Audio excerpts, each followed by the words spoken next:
Welcome to the Krista Escamilla Show. Hello, everyone. Welcome to today's show. It is such an honor and a pleasure to be spending this time with a legend, Judy Rankin. Judy, thank you so much for being with us today. Oh, thank you, Krista. We've had visits before, but this is a little different. It is. Welcome Yes. to the podcast world. Yeah. Isn't it fun? Very interesting. I Very love interesting. it. You're used to the TV world, and so was I. And then this is now the new, I think this is the new thing. This is the it thing, is podcasting. And it's so much fun because guess what? We don't have anyone telling us to cut to commercial. We don't have anyone telling us to wrap. We can go as long as we want or as short as we want. And it's awesome. Well, guess what? You're at the right time in life to do this and make this happen. And I couldn't be here without you. Well, thank you. And likewise, I think this is going to be so much fun. We are so excited to share all of Judy's knowledge with you today and to tell her story, because many of you know her as an LPGA tour player. You know her as a Hall of Famer, and then many of you know her as a golf analyst on the Golf Channel, ESPN, ABC. I think you hit them all, right, in your career? And Golf Channel. And Golf Channel. And now a little bit NBC, because Golf Channel and NBC are sister companies, yes. I love it. Well, thank you again for sharing this time with us. Sure. I think I want to start from the beginning because a lot of people know you. You know, you make the best calls on TV. I just love hearing your voice on TV. But you have a journey that is like none other because you started at such a young age. Let's go back to the beginning and really find out how you got into golf. My father was a semi-bad, semi-good golfer. He liked to play, and never a club member or anything like that, so a little public course golf. And probably the best he ever played was about 85. Okay. So like I would take said, that. Semi-bad, semi-good. Right. And he didn't play very often, but he became quite the fan of Ben Hogan. He just really thought, Hogan was something. And about that time, I was born and raised in St. Louis. St. Louis, at least out in our part of the city, we had the very first driving range with lights at night, where you could go at night and hit golf balls. And as I remember, I was really little, but I also think it was batting cages and things of that nature. So this was all brand new with sports along about 1951. Wow. Yeah, I was 6 years old. Okay. And so you just take you to the range. You guys would have fun together, hit balls. My mother and I went to watch him hit balls because you could go sit on the bench behind at night. And it was just pleasant. And like every 6-year-old, I wanted to hit the ball. Mm-hmm. And looking back on it, and what I can remember is the tee was kind of elevated. Mm-hmm. And so when I wanted to hit the ball and my father let me, I actually hit the ball, and I got the ball in the air. But from an elevated tee, you might be fooled about getting the ball in the air, but it seems as though apparently it looked to my father like this was something I might be able to do. Right.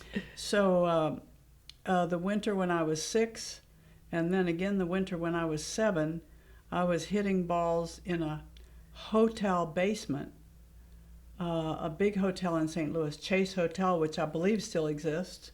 And a golf pro had this place where you could go in the middle of the winter and, you hit balls into a tarp and they would drop into the sand. Okay. So that is where I learned to swing the club. Wow. And this golf professional, Bob Green, and my father, they let me take the club back like 2 feet and through 2 feet until they thought I had that right, which was really boring. You're like, I just want to swing and hit the ball and see the ball go far. That's right. So I would do that, and then it grew and grew and grew, and I would honestly say when I was probably 8 years old, I had as good a golf swing as I ever had in my life. Really? Yeah, because they built a good one. I didn't start slamming at the ball and then have a lot of things to fix. I was going to say, don't you think it's natural? Because I've noticed that with my kids, watching them grow up playing. I feel like when they're young like that, it's just such a natural swing. Nobody's overcoached them at that point. Mm-hmm. And so it's just, you're just out there. It's your natural hit the ball and it goes. Well, one of the great things about kids and about today is they emulate. They see it and they can do it. Yes. When I was learning as a little kid, there wasn't much to watch, really.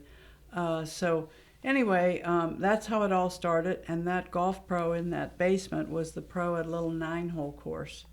And that course, in a place in the city called Forest Park, started letting me play there and practice there. So at the very same time, my mother was becoming very ill with a brain tumor. And so my father and I would spend a lot of time together, and the time together was spent at the golf course. And as my mother got sicker, he never played again. But he was determined I was going to play well. So I think he taught me in a lot of ways that were very beneficial and very good, and I don't think every way was very beneficial and very good. For instance, would be, which a lot of people can laugh at now. But I would hit a shot, and if I didn't hit it like I should have, or where it didn't go where it should go, he wouldn't tell me, which I think he should have, go find it and get it in the hole. He made me walk and get that ball and come back and do it again until I hit it right, because he was such a fan of this perfectionist, Ben Hogan. Oh, okay. It's all Ben's fault. Yes, I'm blaming it on Ben Hogan. That's something I would do differently today. I guess it did teach me a certain amount of discipline, and I was kind of known for being a good tee to green player. Right. But because you're thinking, I don't want to have to walk it back no, and do it again. no. I just want to get the ball in the No. hole. and as I was 8, 9, 10, 11, and I went and got the ball and brought it back, I wasn't too happy. Right, Yeah, right. So, but my father always said I was very dutiful, so maybe that's why I learned to play golf.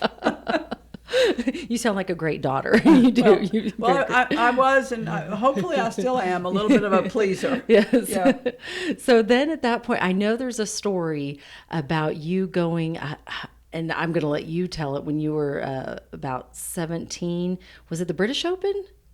16. It 16. was the British Amateur. Okay, the British Amateur. So how did you get from little girl hitting the golf ball 6, going back, walking the ball back, to the British Amateur?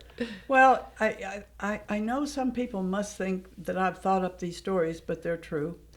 We had a 1-bedroom flat, and so my bed was in the same room with my parents' bed, and on Sunday morning, I don't know if it was delivered or my dad went and got it, but we had the Sunday paper, and it was, at the time I was 8, and I would like to look at the funnies or whatever. So I'm sitting in my parents' bed, and I opened up Parade magazine. I remember Parade. Yes, okay. yes. So it was 1953. Okay. And Queen Elizabeth's coronation was the whole Parade magazine. And I was 8, and she was a princess and a queen. And you know how girls are. Oh, yes. So you want to be the princess and the queen when you grow up. I'm yes. thinking this is the most glamorous, beautiful thing I'd ever seen. And so my dad, first of all, he wanted me to be a boy, I think, because he bought me a boy's bike. But now past that, he says, well, if you practiced real hard, when you were 16, we could go to the British Amateur. Ben Hogan won the Open Championship, and he got to meet the Queen. He got the greatest tie-in he could think of. Yes, he did. You could go meet the Queen. Yes. So, love that. when I'm 16 and this comes around, my mother had passed away, and I don't know, it seems like we were always on the fly a little bit. And Just the two of you. Well, yeah, but, not at the time I was 16, because a little while after my mother had passed away, my father married a woman who had 4 children. Okay. So, I thought that was going to be the Brady Bunch. Right. And that doesn't always work out that way, but we have a funny story too, which is the marriage didn't last, but we kids did. Oh, good. And we're all very close to this day. Oh, I love that. Yeah. So that was the family at the time, but there really was no money for this British Amateur when trip. it came up, Right. time to go. And there was a man of some means in St. Louis who helped my father to make it happen, and we could fly over there and do that. I call those as little earth angels. Yes. Yes. Yeah, a God wink or Yes, something. a God wink, exactly.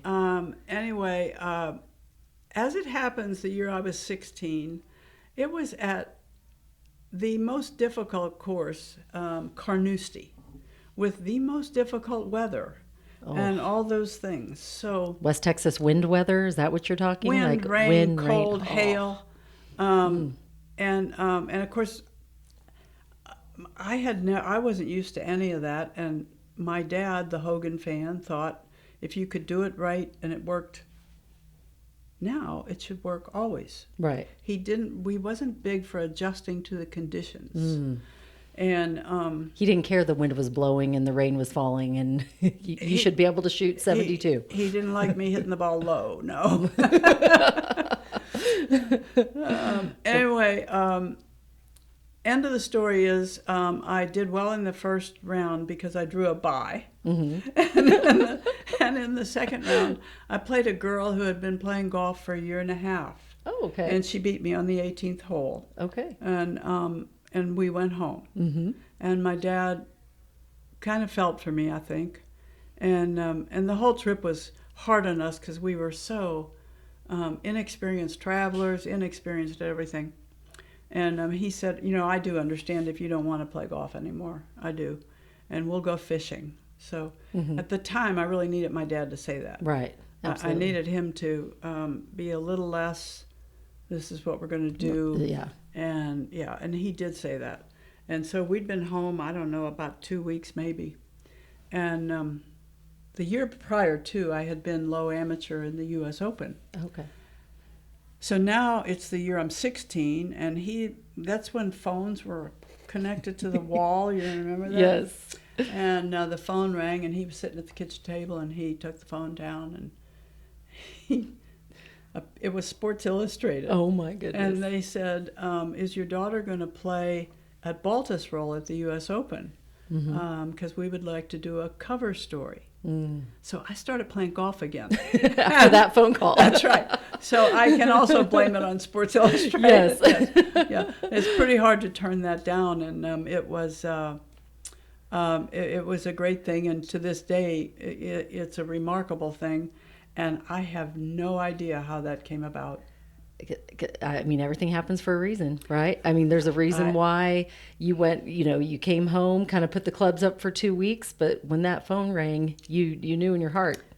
I don't know. I don't know what it was, but there was always a little opportunity, and there was always a little help. And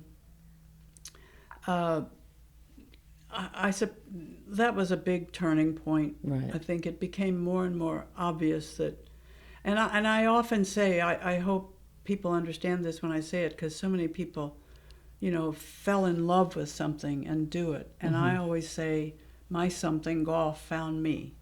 Turned out I could do it. Right. And I had my moments in the sun, and right. Let's talk about those moments, because there were many. There were many moments in the sun. First of all, how did it feel when you saw yourself on the cover of Sports Illustrated? That must have been amazing. Well, I was 16, and I wasn't very glamorous or any of those things.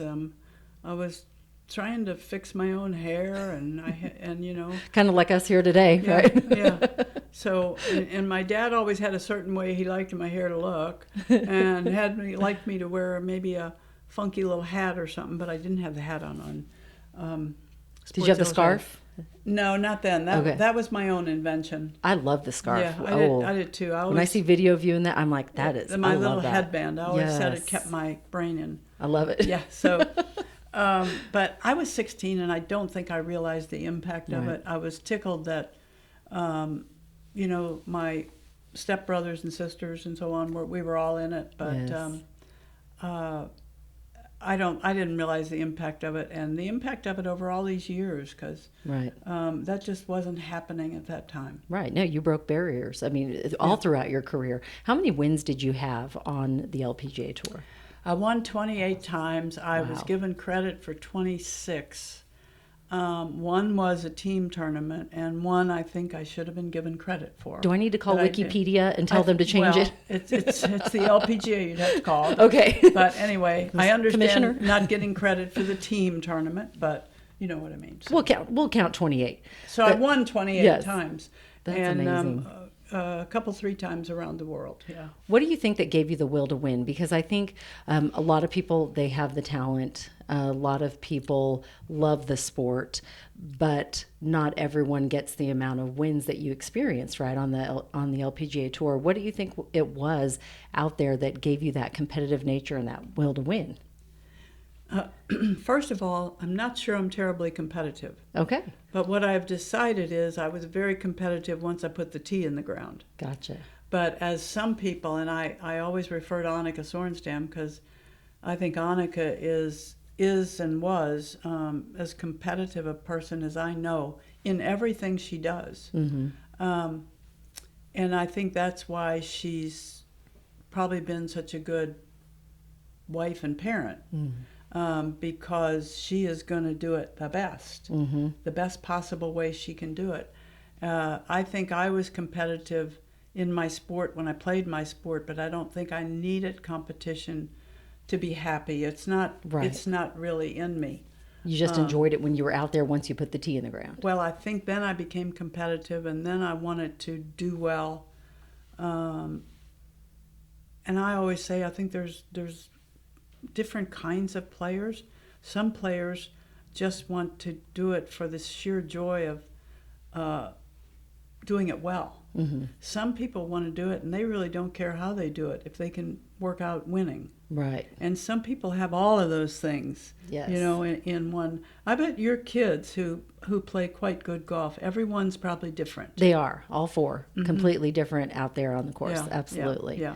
And I think it's fun to watch too, to see them evolve as players. Like I'm sure you did too through your career. Just how they respond to the wins and to the losses. Because to me, you learn more through the, let's say, I hate to call it a loss, but when you don't get the W, you learn more about yourself, about your game, your competitors, your spirit, your everything.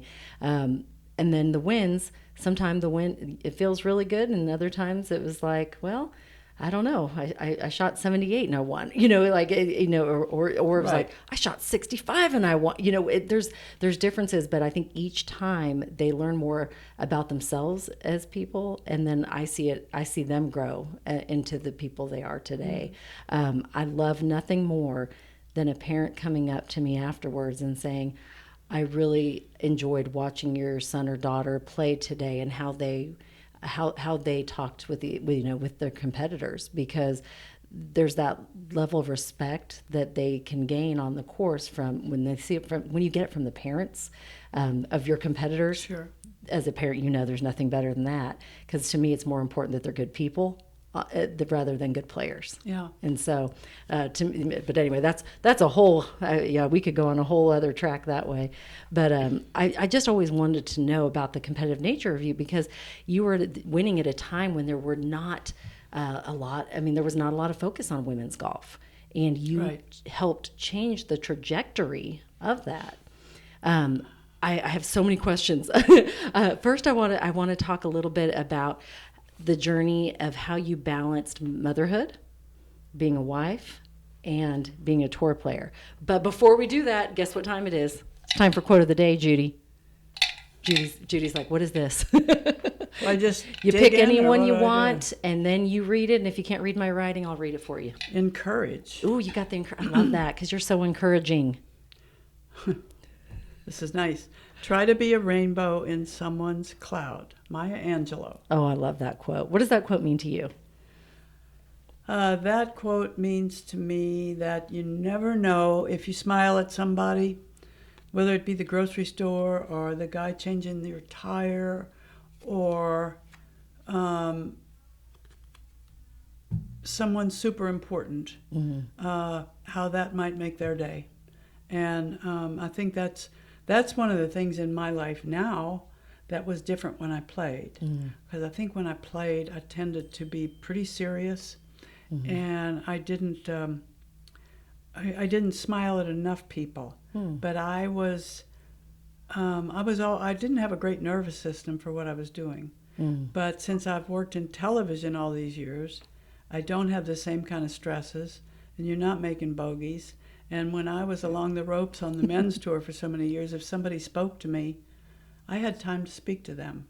and to make up for any times that maybe I didn't. Right. I Yeah. love that. I love that. The encourage card, and what a great quote. I love that you shared how you changed through the years, because I think we're all evolving and we're all changing. And I love how you implemented that into your career in television. How have you balanced it all, Judy, through the year? Oh, wait, I didn't even ask you your favorite quote. Do you have a favorite quote you live by? Within reason. Let me see if I can get this right. 'Cause Okay. I write it down all the time. If not, I can Google it. Within reason, your ability to do something is directly related to your desire to do it.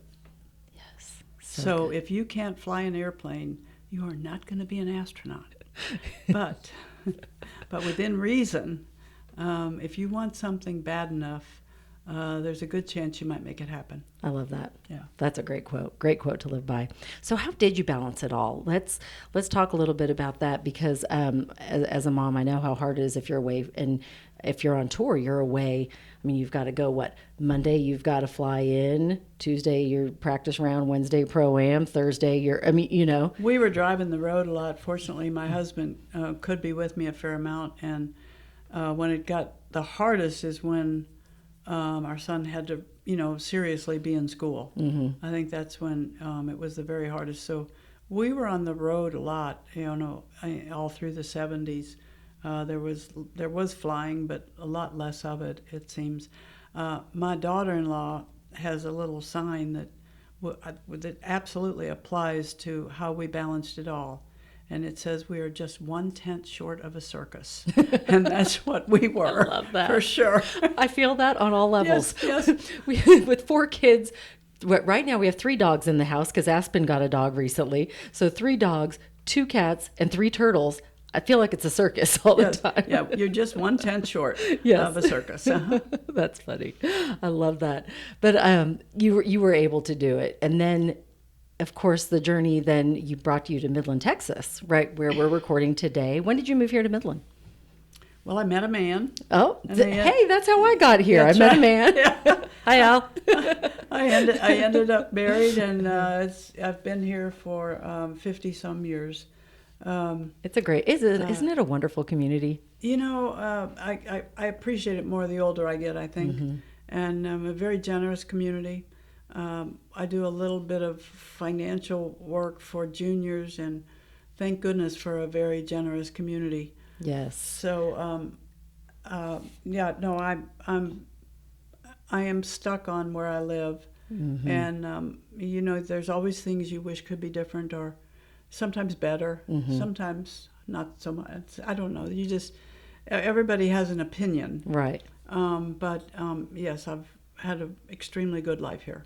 Now, I met you actually for the first time, and you probably don't remember this, but I was in Dillard's at the makeup counter. You were getting, maybe Elizabeth Arden. I'm not sure what you were getting at the time, but I was walking around. I was getting it, and Austin was maybe 2, and my husband and I were like, "That's Judy. Let's go introduce ourselves." So that was our first time we ever met you. But of course, through the years, got to know you, and you're just such a wonderful and fabulous family friend through the JTR Suitcase Fund. That's how we really grew our relationship. I want to talk a little bit about the JTR Suitcase Fund, because you've gone from junior player, tour player, to analyst, to philanthropist, and that is been quite, that is quite a journey. What was it that made you want to give back to women's golf, because it's so needed here in our area? What was it that made you do it? Well, philanthropist is a way too big a word for what we do. I call us the cottage industry of foundations. I wanted to do something, and I didn't have the interest or the energy for teaching. Anything like that, and I don't know, it came to mind one day that this is a pretty isolated area, the greater West Texas mm-hmm. area, Lubbock, Midland, places like Monahans, Andrews, and all that, and yes. There's just little tiny glimpses, if any, of professional golf or the best players in the world. Mm-hmm. I just thought to encourage more golf to happen here, or more visibility for golf here. And then we got to talking about juniors and this and that, and the cost of traveling to tournaments, even if they're within the state and all that. So it gets expensive. our original mission has been, still is, to help with funds in the summer. We don't get as many requests as we thought we would. We are always looking for requests. We have included boys at this point. So you can contact us if you are someone or you know someone who could use a little bit of financial help to get to some of the events in the summer. Because, I guess everybody on the tour would tell you, at some point you're going to have to travel your game. Right. If you're going to become good. Now, we hope some players become good, but our bigger hope is that they play golf forever and it's infectious with their friends and family. Yes, and that they love it. I mean, because that's what you want. You want them to, and I've heard you say that before. You just want them to love the game and not being stick made with to it. play with, right, or Yeah. made to play, or they want to love it and play the rest of their life, because it's the one game you can play besides tennis. Tennis, you can play the rest of your life. Yes. And so I want to say, from a parent, that all of us here in West Texas, we appreciate the support that you've given, the opportunity for our girls and Alex to go to the VOA and to play with professional golfers truly was amazing, and really kind of changed, I would say it changed all of them in positive ways, because they really saw golf from another standpoint. And they met people from around the world. Yes. So it's the Volunteers of America who sponsor the tournament in Dallas in all these recent years. Their CEO is Mike King, and he has been most generous for a number of years now, letting me bring 5 players from West Texas, the greater West Texas area, to play in the Pro-Am. And when he does that, he includes them in all the Pro-Am things. They get all the Pro-Am gifts. They go to the pairings party. Anything that is part of the tournament that has to do with people who play in the Pro-Am, they are included, and their parents. I don't think Alex will ever forget walking into the Peter Milar section of the giveaways, and he was like, "I get to pick out anything, like glasses." I mean, he was just like, "This is amazing!" Yeah. And so it really was fun and that was just one part that was fun. Of course, playing with the players, Shen Fang was amazing. I was just going to say, one of your girls played with Shen, who is from mainland China, and the first player, male or female, to win a major championship in the United States.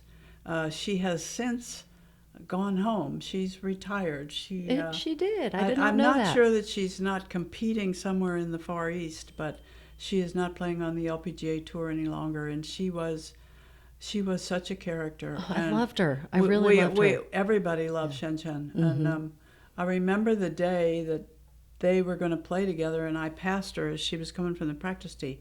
And I said, "You're playing with a junior girl that I brought here." And I said, "Be nice." And she laughed. And anyway. Because she is as nice can be. She was giving great advice to Aspen. She was showing her what she does, explaining how her caddy is out there. I mean, because we'd never seen it that up close and personal, and to see how the caddy was, really looking at each green and the talks that they would have after, and then, they'd set up a little area over here to practice putting the ball, which was away from the hole. And I was thinking, because of course I'm not on this level, I'm like, why are they practicing over there? The hole's over here. Because the hole could be there the next couple of days. Well, she was awesome. Yeah, we've had players play with Lydia Ko. We've had players play with Inji Chun. So it's a pretty cool experience. Lydia from New Zealand, Inji Chun from South Korea.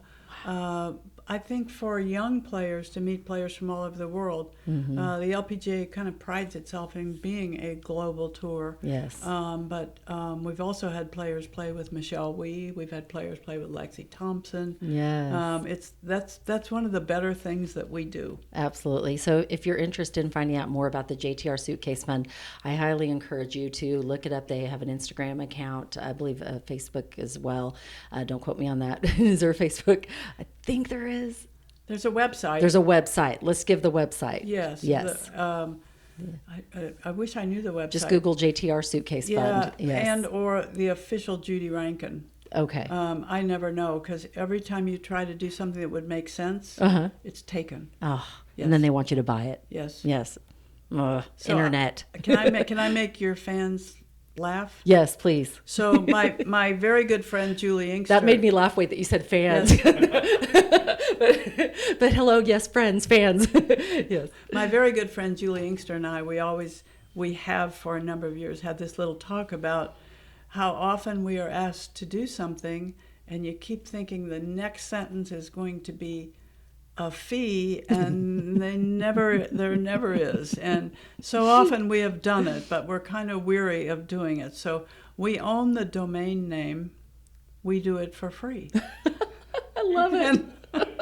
And it's not true anymore. No, but they it's like getting paid. Trust me. But it's our domain name. We do it for free. That is hilarious. Yeah, thank you. We need to do something with that we someday. thought that was pretty funny. Yes, Yeah. that is very funny. And Julie's so sweet. She came here one time to give a talk. Yep. Yes. Yep. So she's amazing.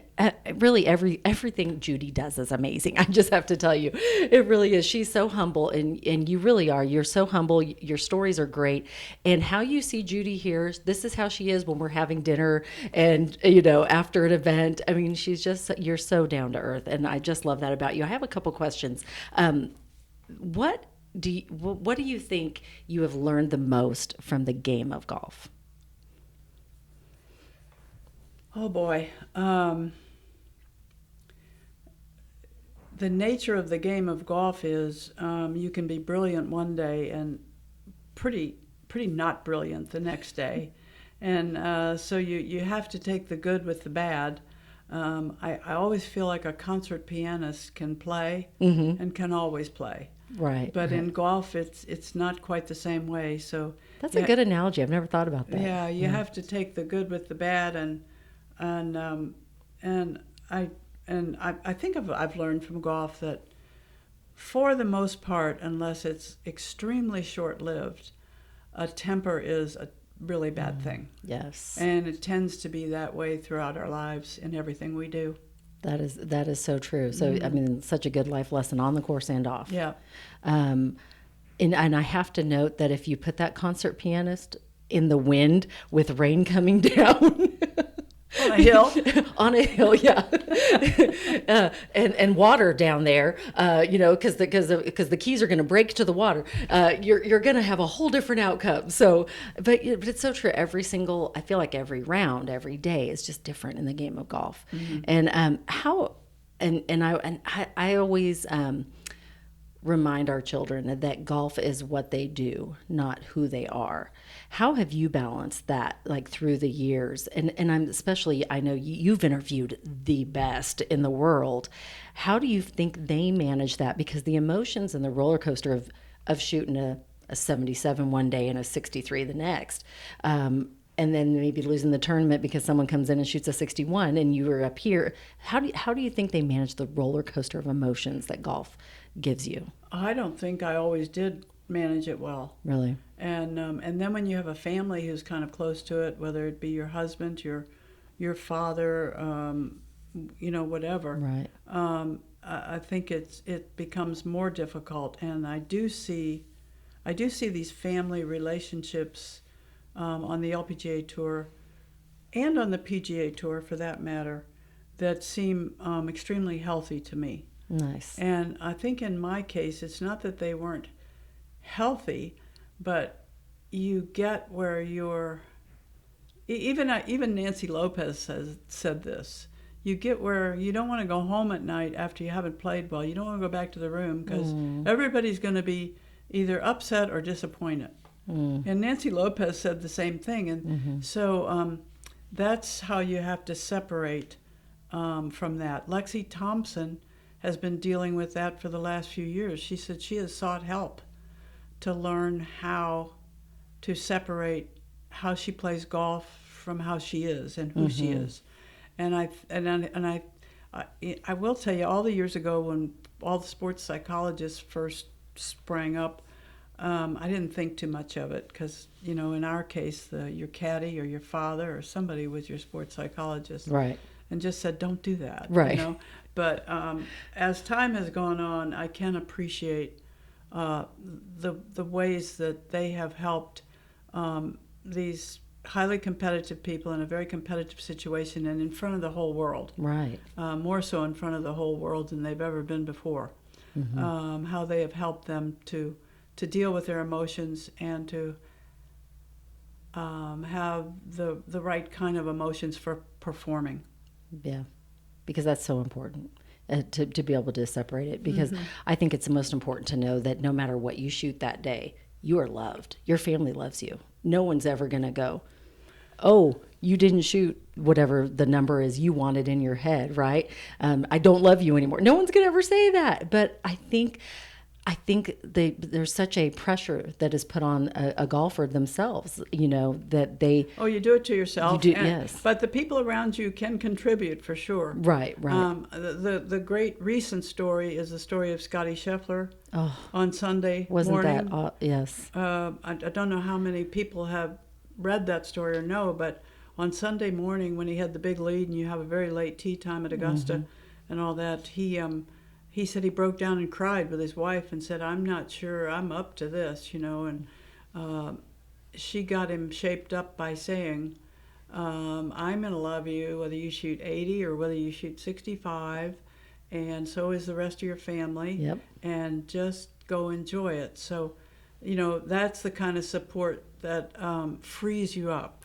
Couldn't agree more. And every golfer needs that. But one of the things I always say for young people, kids and all, is you respectfully listen to whoever is helping you, your parents, whoever that might be. But when you get on the first tee, you want to learn how to be the master of your own ship. You can't be looking over your shoulder all day long. Yes. Good advice. Yeah. That is one of the best pieces of advice I've ever heard Yeah. for junior golfers. Okay, it's time for question of the day, Judy. Question of the day. Now remember at home, think of these questions, how you would answer it. This is a part of our growth mindset. We want everyone to always be learning and growing. Oh my. Which card did you get? Unique. Yes, unique. How do you set goals Oh, and a process? do you have a process for setting goals? I don't think I was really a goal setter. Okay. I think that's a personality thing. I think some personalities really respond to that. Right. And I think some personalities don't, because there's one thing about setting goals is you might fail. Right. Right.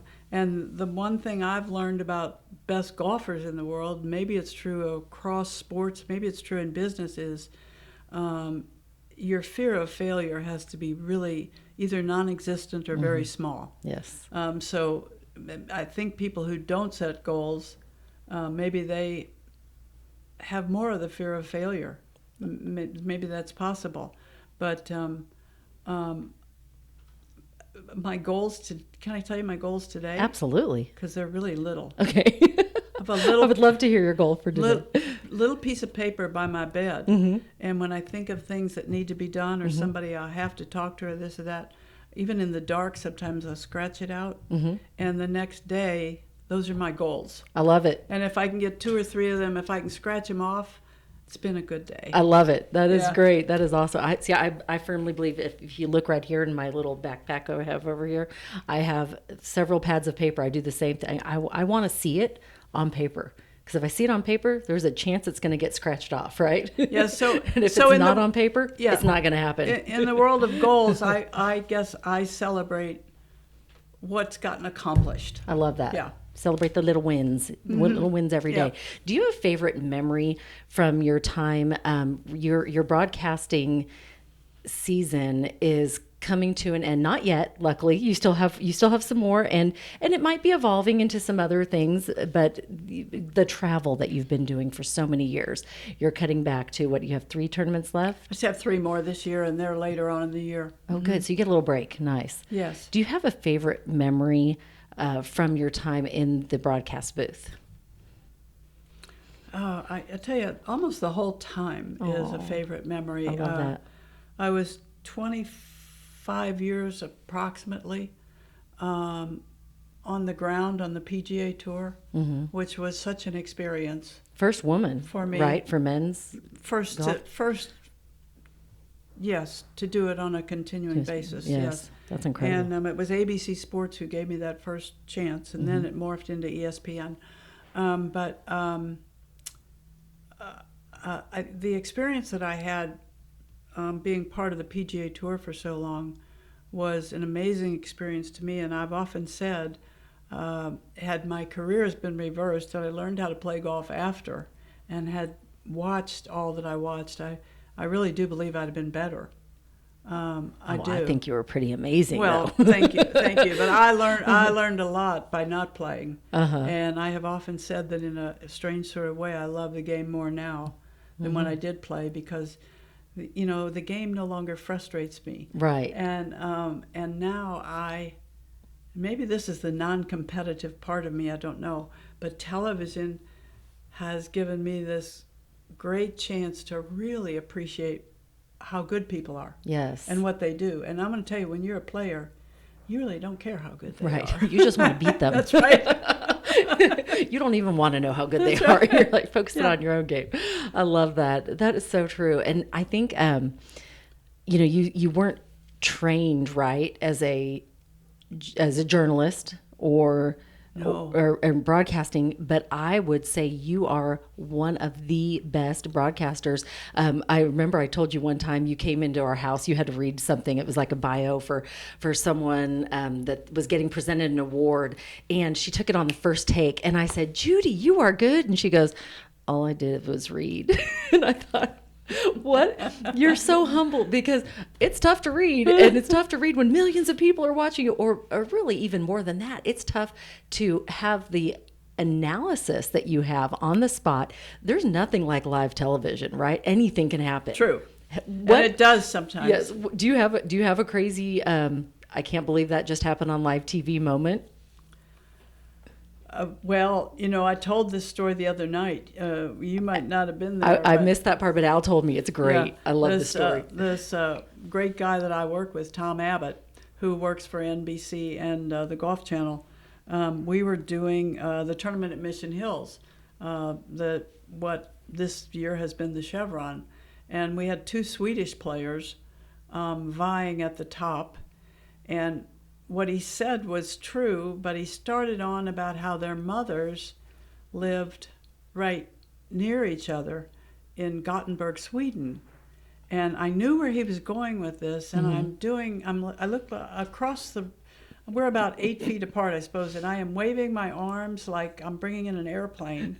And I'm trying to stop him because I knew where he was going. And he goes on and he says, "And I bet they're together tonight, watching this in Sweden." Well, I knew that several months earlier, Helen Alfredson had lost her mom. Oh, no. And so this was live television. Right. And we went to commercial, and I said, "Tom, she died."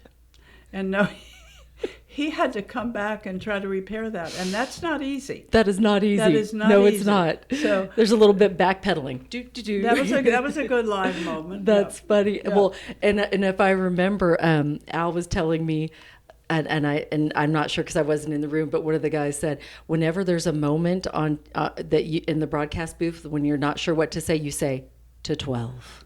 Well, it's used a lot when there's an awkward moment, or if something is getting kind of R-rated and shouldn't even be part of a golf telecast. So the word is always, let's go to 12. Yeah. I love that. See, in the news world, we would just go say, "Back to you." Yeah.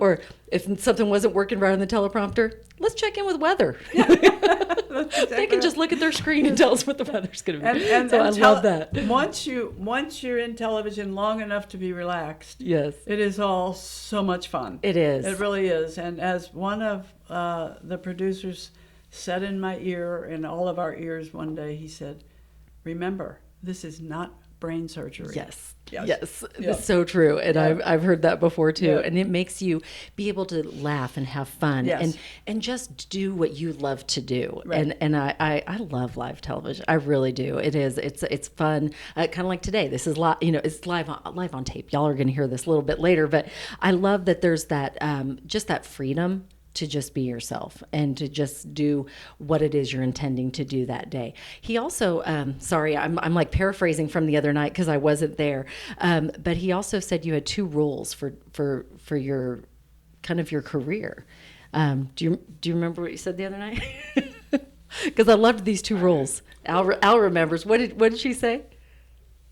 Make them like you and tell them something they don't Oh, this is from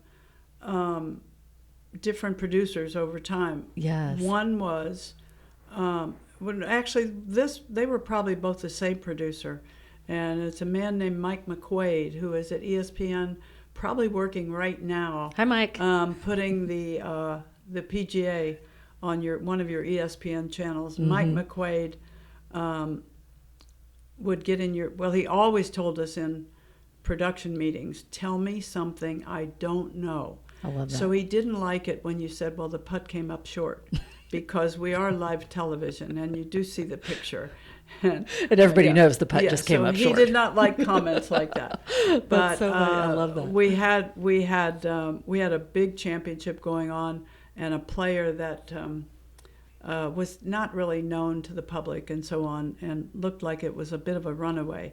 And the last thing he said in my ear was, "Make me like this girl." Oh, so I love that. Those are, and I have to say, this man was and is a great producer, and is a man of such few words. So whenever he said something, you really paid attention. Right, absolutely. That's awesome. Do you have a favorite person that you've interviewed? I know you've interviewed pretty much every professional golfer in the last 30 years. Do you have a favorite interview that you had? Oh, I don't know. Tiger's been good to me in my television career.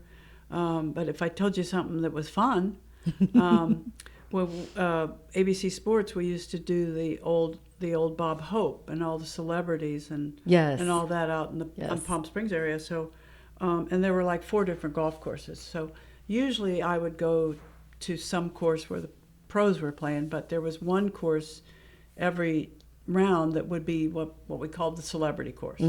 So this particular day they sent me to the celebrity course, which really made me kind of nervous, because they sent me over to Charles Barkley and Michael Jordan. Okay. And so I thought, well, if I did an interview, I could say this and then do this, something like that. I don't know. They're pretty tall. Yeah. Yeah. So that was a long time ago, and it was kind of a time, when people were one way or another about Charles Barkley. Okay. And I was probably not in the best way. Had you ever met him at this point or no? No. No. Okay. So I'll tell you exactly what happened. Okay. I get out there to the fairway. I'm a little nervous, and I'm standing there waiting to kind of take part and blah, blah, blah. And a small voice, but a booming voice up over my head says, "Hi, Judy." And it was Charles Barkley. And he was eating an ice cream cone. And I'm going to tell you what, I have liked the man ever since. I think the world of him. I think he's done more good for golf and for so many things with just the way he sees things, just the way he is. And Michael Jordan was very polite, very respectful, but Charles Barkley and I had a great afternoon. And I'm talking to him walking down the fairway, and he says, "So what do you think about my golf swing?" And I said, "Well, I think you need to kind of quiet your feet." And he said, "Most people just tell me to be quiet." I love it. So anyway, that's funny. I found him to be the most warm and engaging guy. And I have decided, I can't even name the other ones because I haven't decided yet. But they always want to know who's your favorite, who's going to be your foursome. Right. Who's your? I'm going to ask Charles Barkley to play because I don't care how well people play. I want to have fun. I love it. Yeah, that's what it's about. So, you know what? Life's too short. You just got to have fun. That was one of the great interviews, and won me over in 30 seconds. Oh, I love it. And, he's got such a jovial spirit about him. He does. I just feel like when you're around him, you'd be smiling. Well, you know what he is? He likes people. Yeah. And you feel that immediately. You may not have felt it when he was on the court. Right. But you feel it now. Oh, that's wonderful. Yeah. That is so fun. I love this. Okay, are we out of time, sweetie? You can be. I can be. I'm sitting here today in Midland, Texas, with Judy Rankin. Not just any Judy Rankin, the Judy Rankin. That's right. she is so amazing, and we're having such a great conversation. I think we're gonna extend it a little bit more, if that's okay with you, Sure. Judy. Do you have to be anywhere? Okay, No. we'll take it just a few more minutes. But I just wanted to ask you. Out of all the questions that people ask you, like, do they ask you, hey, look at my swing? Is, what is the question that people ask you the most when it comes to golf? Oh boy. I'm not sure there is a singular question that people ask me most. Okay. I can tell you, when I was on course working all those years, the most common question asked was, you really get paid to do this? Because everybody wanted my job. Right, you know? right. Yeah. Everyone wanted to be on the inside ropes That's like right, you were. That's right. That's right. Yeah. Oh, that's great. What about, is there anything you would change? Is there anything you would change about the current tour, or just your experience with the tour life? Or anything they could add to make it even better? If I could wish something for the LPGA, where I think there's extraordinary talent that so many people have not seen, I would wish for more physical fan support. I think ratings continue to go up in television and all those things, but television has gotten so good with sport that unless it's a real tight arena where there's a giant excitement factor, people like to lay on their couch. And the physical fans make a big difference. Imagine the Final Four and no people. That's true. There's the excitement. It wouldn't right. be the same. It wouldn't be. So if I could wish something for the LPGA, I would wish more physical fans for the excitement of what happens, but also so they could personally experience how good these players are. Right, because it's different seeing it in person than at home. Absolutely. But that's just a testament to how great of a job y'all do too, because we'd rather listen to you analyze what's happening on our couch, right, and see shot after shot after shot. But it is different in person. We've been to the Byron. We've been to what is the one in Austin that we've been to? Del Match Play, and there's something about the energy that you're talking about. So yes, we need to support women's golf and go to the LPGA and watch these ladies because they are good. Yeah. I mean, there's something about watching that swing in person. I love watching how they manage the course. Yeah. Course management on that level is different. Okay, we're almost out of time. What will you miss most about being on TV and broadcasting? Well, I think I've probably made it pretty clear. I will miss most like the television family and the people I've been so close to for so many years. Some of them, I don't see too often anymore already. Some of the people at ESPN and so on and so forth.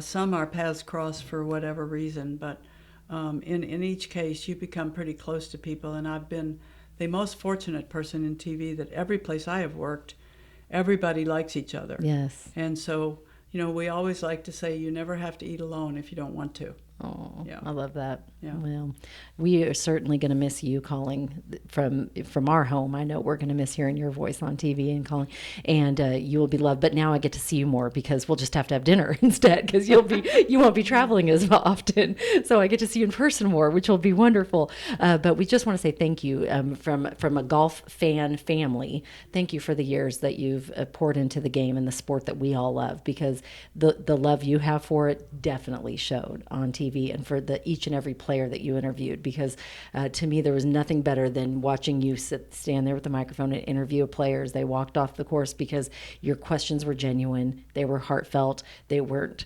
written down and scripted, they were right off, it was a true genuine honesty, and I appreciate that. So thank you so much. Well, I think sometimes when we're not honest in television is when we say, it's the game's not that hard, because the one thing I've really learned with playing and with television is the game is hard. It is hard. And that's And that's why I have a little compassion. Yes. Yeah. And that definitely has shown through Yeah. the years. We do something at the end of the Krista Escamilla Show called paying it forward, sharing the love. We're giving it back to a nonprofit. Is there a nonprofit? And then we make a donation on our behalf, or on your behalf from our show. Is there a nonprofit you would like to give to? Oh boy. Now, And it can be JTR Suitcase Fund, or it can be another one that is near and dear to your heart. I'll tell you one that's near and dear to my heart, and I give every year. And I think the world of her. Former LPGA Tour player Betsy King. Okay. And she has a wonderful cause that is called Golf for, F-O-R-E, Africa. Okay. And she physically goes to Africa 2 or 3 times a year and helps to dig water wells. Wonderful. And it's all about clean water. And Betsy King is the real deal, because I can tell you honestly, last year she put $1.4 million of her own money to her Wow. cause. Wow. And I encourage anybody to look it up, Golf for, F-O-R-E, Africa. Okay, we're going to do that. Thank Okay. you, and we will send the donation there on your behalf and our show's behalf. So, Judy, this was so much fun. Can we do it again? Absolutely. All right, we're going to do it again sometime, somewhere, very soon, because that was so much fun. And I know I had like so many more questions, but we're about an hour in, so we're gonna wrap it up for today. But Judy, thank you for sharing everything. Is there anything you want to add in closing? I was just going to tell you that it probably went long because one of my little handles is JR Pro Talker. That's where we can find you on Twitter, right? The Pro Talker. Well, you are a pro, and I love talking to you. So I will take any opportunity to talk with you. And I know our listeners today really enjoyed this as well. Please continue to follow Judy and the JTR Suitcase Fund. They're doing amazing things for women in golf. And again, from the bottom of our hearts, thank you, Judy, for everything through the years. We appreciate you. Thank you. You are the mom of the Golf Family of the Year every year. Oh, thank you. Thank you. I love those kiddos more than anything. And we just love everything that you've done for us. So thank you. And that's it for today's show. We hope that you will share this with anybody that has picked up a golf club, loves golf, hates golf. It could be a love-hate relationship, right? Depending on the day. Anyone that has just really enjoyed following golf and, of course, Judy's career, we encourage you to share today's podcast with them. I know that they're going to love getting to know Judy more, just like we all did today. Don't forget to follow me at Krista Escamilla on Instagram, Facebook, and on LinkedIn. And let me know if there's a guest you'd like to see here in our chair, because we know everyone has a story. We can all learn from them, and we want to share them here on the Krista Escamilla Show. So remember, my motto is dream big, believe in yourself, and never give up. You make it a great day.